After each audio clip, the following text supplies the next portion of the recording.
ದಿವಸ ಒಂದು ಹೊತ್ತಾದರೂ ಅಂಬಲಿ ಕುಡಿಯಿರಿ. ಓಕೆ. ಅಂಬಲಿ ಅಂದರೆ ತುಂಬ ಸರಳ.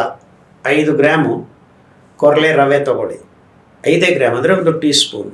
ಅರ್ಧ ಲೀಟರ್ ನೀರಿನಲ್ಲಿ ನೆನೆಸಿ 8 ಗಂಟೆ. ಒಂದು 20 ನಿಮಿಷ ಮೆತ್ತಿಗೆ ಸಣ್ಣ ಉರಿಯಲ್ಲಿ ಕುದಿಸಿ. ತಣ್ಣಗಾಗ್ತಾ ಇದ್ದಂಗೆ ಮಣ್ಣಿನ ಮಡಿಕೆಯಲ್ಲಿ ಕದ್ದರ ಬಟ್ಟೆ ಕಟ್ಟಿಬಿಟ್ಟು ಇಟ್ಬಿಡಿ. 8 ಗಂಟೆ ಕುಡಿದ್ಬಿಟ್ರಿ. ಇಬ್ಬರಿಗೆ ಆಗುತ್ತೆ ಅದು. 150 ml 200 ml ಕುಡಿದ್ಬಿಡಿ. ಕುಡಿದಾದ್ಮೇಲೆ 5 ನಿಮಿಷಕ್ಕೆ ಅದೇ ಧಾನ್ಯದ್ದು ಇಡ್ಲಿ ಮಾಡ್ಕೊಳ್ಳಿ, ದೋಸೆ ಮಾಡ್ಕೊಳ್ಳಿ, ಮುದ್ದೆ ಮಾಡ್ಕೊಳ್ಳಿ. ಏನು ತೊಂದರೆ ವೇಸ್ಟ್ ಏನಿಲ್ಲ. ಫುಲ್ ಕುಡಿದ್ಬಿಡೋದು. 5 ಗ್ರಾಮ್ ಅಲ್ಲ, ಅದು ಕುಡಿದೇ ಬಿಡ್ತೀರ. ಬೇರೆ ಧಾನ್ಯ ತಗೊಳ್ಳಿ, ಇಡ್ಲಿ ಮಾಡಿ, ದೋಸೆ ಮಾಡಿ, ಎಲ್ಲ ಮುದ್ದೆ ಮಾಡಿ, ಅನ್ನ ಮಾಡ್ಕೊಳ್ಳಿ, ಎಲ್ಲ ಖುಷಿಯಾಗಿ ತಿನ್ನಿ. ಒಂದು ಹೊತ್ತು ತಿಂದರೆ ನಿಮಗೆ ಮತ್ತೆ ಹಶ್ವೇ ಆಗೋದಿಲ್ಲ.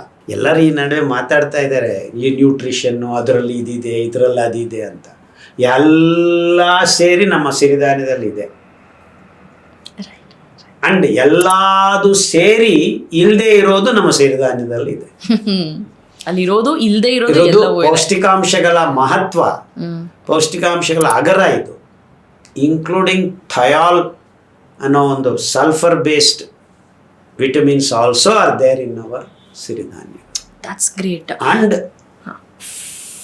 fully matured fiber. ಎಲ್ಲೂ ಇಲ್ಲ ಇನ್ನು ನಿಮಗೆ. ಹಿಂಗೆ ಎಲ್ಲೂ ಸಿಗೋದಿಲ್ಲ, ಈ ಧಾನ್ಯಗಳಲ್ಲೇ ಸಿಗೋದು.